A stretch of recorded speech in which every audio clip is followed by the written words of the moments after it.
Welcome back to episode 2 of the Grassroots podcast with myself, Winnie, my co-host PJ, and we have a special guest, Mr. Jason Rooney. Good afternoon. Not to be confused with Wayne Rooney. Definitely not. One's had a hair transplant. Just a quick shout out. Thank you to Bradford for sponsoring this podcast. Not just the t-shirts, but these fantastic hats. But more about them later. Okay, so this episode, guys, is our first and maybe last interview. We thought there was nobody better than to bring along the chairman of Broadwell Youth Football Club, Jason, as you already know, not Wayne. So, Jason, do you want to get us started with just a little bit about yourself, really, mate? What your football journey from the beginning? Did you have one? Yeah, but my journey was back in London, North London. Started when I was, 7 years old-ish, and then I finished when I was 41. Yeah, long career. God, that was a while ago then. Yeah, good 10 years ago, yeah. Lots happened in those 10 years as well. But yeah, so yeah, I played for Sellotapes. Then I left there for a little bit. Then I joined another club where a lot of us, we all went to that club, and then we started winning things. But when I was at Sellotapes, we was losing heavily. Sellotapes? Yeah. The actual kit was... Hey, that name sticks, doesn't it? Yes. The kit was yellow, blue and yellow. Just nice. Sellotape. Like and subscribe. Yeah, we were losing loads. Then we went to a different club with a couple of new players, and then we started winning leagues and stuff like that. So, and then when I was probably about 18, 19, I went and then played Sunday morning football as well, if you like, which was great because I played with my mates then, and it was just out all the time and then drinking. Hungover football, that's Sunday league, isn't it? Yeah. Spewing on the side of the pitch. Yeah. Perfect. And then I played again. It was always with my mates. I got asked to go and play a little bit higher, but I said no because I wanted just to play football for fun, really, more than anything. Hey mate, we all had trials at West Ham. West Ham. But yeah, and that was it really, to be honest. And then I just played till I was 41, I think I was.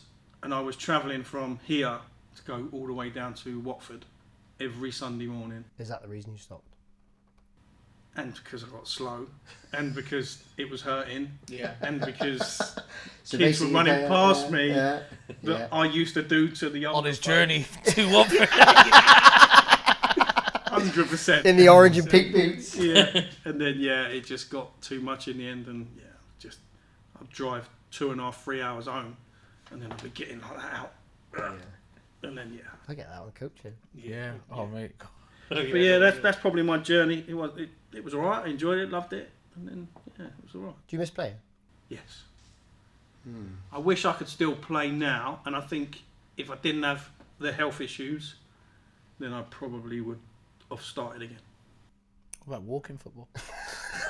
I tried to keep a straight face for it. I can't even walk to the toilet. I think, like, for me, that's what I want. Like, by the time I'm 40, both my boys would be old enough, and all I want is just one season with both the boys. I've always thought it would be lovely to play a game. And would you want to do the same sort of thing? Play one game with your boy? Yeah, love it. Yeah. But I had children later on in life. Oh, I've got a child, but Jensen and Pearl, my youngest two, I've had them later in life. So there's probably, and I'm not allowed to play any contact sport or nothing. So I probably won't get that opportunity. Well, like I say, walking football. Hey, we don't need a goalkeeper. I can't even dive. If I dived, that might just leave me there. So what brought you from playing football down in London to the Forest of Dean? Because obviously we are worlds apart. Oh, massively. I worked in London every day, and it was just so fast. So then coming down here, and it's just a little bit slower. But yeah, I met the wife, didn't I? So that's what brought me down here. Really? So, yeah. Oh, sorry, mate. Sorry, Jay. No, I apologise because just actually. Like and subscribe. 14 years ago, I had hair. So that's probably when your coaching journey started, actually. Yeah, because she's a lot younger than me. Yeah. That's the perfect point then. So I'm assuming your coaching journey started with Jensen. Yeah, I always wanted to coach. Always, even when I was playing, I used to help the younger guys and stuff like that, younger kids. Yeah. And yeah, when Jensen come along, it was always going to be in the end, hopefully, that I could help coach and Has put the little it knowledge always that been I have. Broadwell that you coached at as well? I don't actually know Yeah. your background Only in that. Broadwell. Yeah. I've said that before, though, haven't I? Like, from a personal point of view, it's every dad's dream, innit? Yeah. For your 100%. boy, I can only say for my boys too. Like playing football is like everything. Innit? Like I've always wanted my kids to play football. Watching them play football, I get just as much enjoyment watching them out there than I did ever playing. I get more. I think I get more because when I played, I got more frustrated. Yeah. Because especially if I didn't play well, and then others weren't playing well, I would then beat myself up afterwards and go, "Oh, I should have done better." But then, you can shout at them on the sideline, even though you're not supposed to shout too much. You do, but yeah, you can. Constructive criticism. But then there's also on the other side of if you go over the line or you go too much with your child, telling them various different things on the drive home and stuff like that, you can also then nearly drive them away from football. Well, I mean, I leather it into Preston. You should, but it's funny actually you say that because I've listened to all sorts of interviews recently. Thierry Henry was a big one, and he said when he was younger, his dad didn't give him any kind of praise when he was playing at all. And it wasn't until I can't remember what game he said it was where his dad said he had played well, and that was everything to him. And sometimes I think you give them so much tough love. I think you are naturally harder on them, though, aren't you? Because you almost use your Preston's as my an example. Yeah, 100%. It's the worst thing being a coach's child who plays football. Yeah. It really is. I always Because used to that find child that- doesn't get any, Yeah. not as much praise as someone No. else does. And he was always the first one to come off. Yeah. Or he was the first one to go in goal when he never had a goalkeeper. Yeah. And I don't know how you felt. Exactly the same. I got to a stage where I thought, well, if he's good enough to play outfield and play here, he's no different to any other child. Oh, I said to Jason not Yeah, too that long ago, conversation, wasn't it? Because we actually had a difference of opinion. I thought that, personally, I think that the coach's kid has to put up with and do so much more. I think they deserve to be on the pitch more than a lot of kids sometimes. They have to set up. Yeah. They have to be absolutely ridiculed by their dad 9 times out of 10, or mum. And they have to help pack up. They probably get extra drills and everything, so they benefit from it in some ways. But I do think they deserve more time on the pitch. And Preston's playing really, really well, so I give him quite a lot of time on the pitch. But you disagreed with me, didn't you? I think they shouldn't get so much preference just because, I don't know. It's my thinking is that just because he's my child or she's my child, she shouldn't get any preference over the others because the others work just as hard sometimes harder, because I know for a fact that in my training sessions he doesn't do and gets away with a little bit more if he doesn't want to do a drill. I think that's probably the difference. So then, that's where I look at it and go, well, everyone else should have the same amount of time, roughly, more or less. Right, your goalkeeper's going to have the most time, but you try and move everyone around and you try and give everyone as much time. Oh as you yeah, can. yeah, we all do that. I just but I feel like Preston's probably the best player in the world. but that's it. That's the good thing about football is everyone has different opinions. Yeah. All the opinions are different, and you talk about it, you argue about it, and then at the end of the day, as long as the kids, game, innit? yeah, as long as the kid's smiling at the end of the day, or the kid's happy, I know that you said about one of your kids scoring his first goal, mate. That's the best thing ever. That kid's going to remember that forever. That was on the last podcast. You must have listened to it. Yeah. Good, wasn't it? Yeah. Like and subscribe. No, it is, and for them, it is the biggest and best thing in the world. And like you say, as a parent or a coach watching them, for me it was way better because I mean I can't relate really because I don't think I ever had a bad game, but but the nerves you feel before a game. Yeah. Gary Neville said it. He's never enjoyed a single game of football he ever played. I don't think I enjoy watching or coaching sometimes on the sideline because you're so focused on what's going on. It's no different to reffing. You're focused. You do miss everything every now and then because you're focused on trying to coach them. Yeah. When really you should be just doing it and you should be just reffing, or you stand on the sideline and you tell them what to do, and you shout at them. You're not looking at maybe them on the attack. You're maybe looking at the defence going, well, are you in the right place? Yeah. Sort of thing. Totally. Yeah. I'm And then at the end of the game, parent comes up to you and goes, oh, what a brilliant game that was. And I sometimes think, really? What game was Yeah, I'm it? about my reffing. That's for sure. But yeah, so parents will look at it completely different to how you look at Yeah, it. of course he will. Yeah. I think you can be too critical on yourself as well, though, in the coaching role. Like, I used to not get nervous. That's the wrong way of saying it. But I always used to think, well, Anxious. am I doing enough for that kid or that kid? And I think at the end of the day, I think I look at it now is I'm willing to put myself in that position, whereas no one else is. Yeah. So all I can do is do what I feel is best. Yeah, 100%. And I think that's how you got to do it. Wing it a little bit. I've spoke to loads of other coaches now, and one of them is Si. He says to me, "You'll always question yourself." Yeah. For the whole, And you're yeah, constantly learning as well. yeah, every day is school day. So you obviously started coaching him at a young age. I'm Well- assuming. Someone else started coaching the under fives, and then I sort of started to help out a little bit, and then they couldn't do it all the time, so then I said, yeah, I'll do it, and me and another coach, we said we'd do it, and then we sort of just took it from there. We done our courses and whatever else, and then we just carried on with it. I'm not going to talk to you about courses right now, Chase. No, it's we'll sort of say, point, yeah, it's we all have funding issues, and the FA seem to want more and more money from clubs to do safeguarding and all sorts of other courses, which is partly why we want to do this podcast, get some more funding towards clubs to do this. We want line markers, we want kits, we want a lot, please and thank you. So FA, if you are listening, like and subscribe. No, it's a serious point, and it is one we'll raise definitely. At I some think point. that's definitely a whole new Yeah, exactly. 100%. I think there's hours we could talk about that for, because there's so many different sections of it that need But funding. like, to get it out there, I don't think it's all negative. I think there is a lot of positives with the FA. I think they Oh, the FA do a really good a thing. really good job. Every FA in the whole country, they do, they put up their time. I know some of them get paid and whatever else, but they put up their time, and their time could be till 10, 11 o'clock at night. Yeah. It's a thankless job. It Oh, is. yeah, and and that's no they're- different to being a coach. It's No. exactly the same, because you're not going to please everyone. You try and please everyone. You try and please all the kids. You try and keep all the parents happy, and it's never going to happen. No, exactly. And the funding that we want, they probably want for us as well, but they're not getting it, and it doesn't feel. No, Filter it's down got to to all these filter different- from the Premier Yeah, League. exactly. It has to, and from the FA in London, wherever their office is, needs to come down. Well, you should know. You got any contacts? Yeah.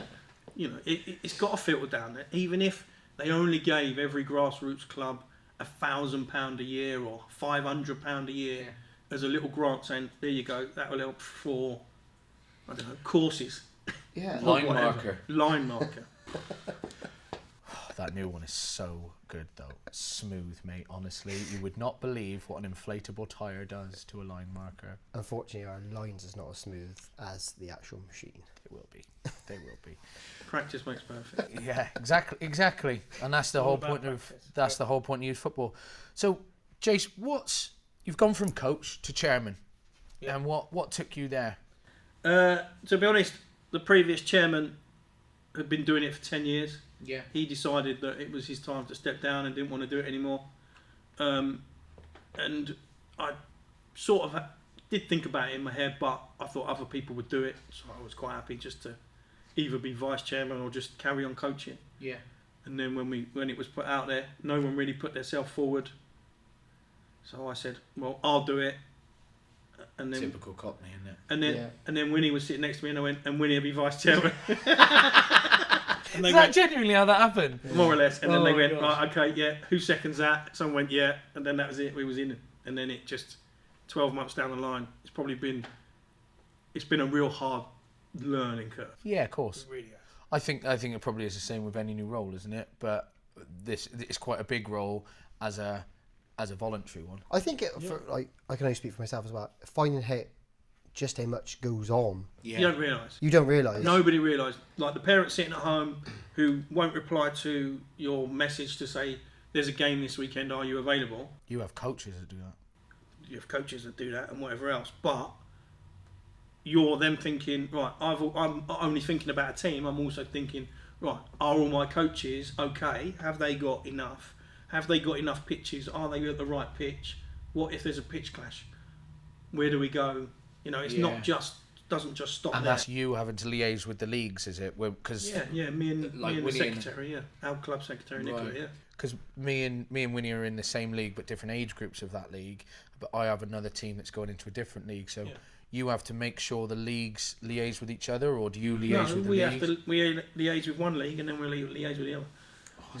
So we've got 3 leagues this season coming. Mm-hmm. So we'll have the under-18s at Cheltenham, and then we've got the Severn Valley, and then we've got the Midlands. Yeah, And there's not just one team in Each the league. youth leagues. Yeah. There's a couple. but it's not a thankless job, surely. No, I enjoy it. Yeah. You know, guys like you two have been a breath of fresh air, but you have to say that. And the coaches that we've got, all the coaches that we've got, you know, they're all brilliant in their own way. Yeah. You know, everyone's different, and that's the good thing about it. Everyone's different. It's like when we have a committee meeting. I expect it to last 5 minutes. It lasts about an hour and a half, 2 hours, because everyone's just chatting. If you're lucky. Yeah, I apologise profusely. I love a question. It is like question time. Then you get questions like, "Can we have blue and claret kit?" Just for reference, it's claret and blue. Unreal. Speaking of questions, Jace, we've what we want to do with all our interviews is give the interviewee a couple of quick fire questions. Yeah, let's go. So I'm going to reel one off. Winnie's going to follow it up, and we'll just keep going basically until one of us or you just falter. All right. So I'm going to kick it off with, what's your favourite hair product? Sunflower oil.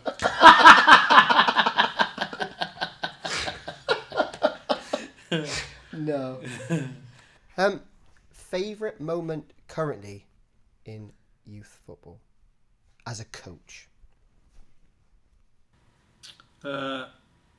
Probably this season, watching Jensen get 6 assists in one game. Nice. We won that quite heavily, which was the first time I think we'd done double figures. So yeah, he got 6 assists, and he's not the most mobile child in the world, but he can pass a ball and whatever else. He knows where someone is. So Nice. yeah, that's probably one of them. There's been a few this season though, Yeah. so I could probably. Quick fire question. Yeah, I know. I could probably go on for about 20 minutes with that. What's your, quickly wrapped up, your plans for the future for the club?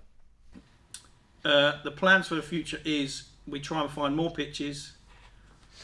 We try and find a girls' football team or some girls' teams, and we just try and get more kids to play football. It boils down to more kids playing football, and we get more people involved, i.e. councils, various different companies around. Yeah. We get them involved. The Broadwell way. The Broadwell way. Nice. Advice for anyone thinking about getting into coaching? Don't. Literally the whole point of this podcast, mate. No, just again, you have to just go into it open-minded, because there are going to be days when you just think this is just the worst thing in the world. Yeah. But then in the same game, it could be this is the worst thing in the world. But then something happens and you think, oh my God, this is so good. This is brilliant. So yeah, just go into it and just enjoy it. You have to try and enjoy it, even though you sometimes don't. Better coach? Si Michael. Not because he's bigger. Hang on. Sorry, if you're listening. Like and subscribe. Oh. Right, I think that's going to conclude the interview, mate. It's a Thank you nice for coming enough on. point to wrap Thanks up. for having me. No, thanks, Jace. We really appreciate it, mate. And for everybody that's listening, the first 5 people that like, share, and subscribe to the pod will receive one of these fantastic Bradford's hats. I'm telling you now, you'll want one, otherwise your head's going to look like that. And with that, it's up the blues from me. It's up the clarets for me. Up the wah.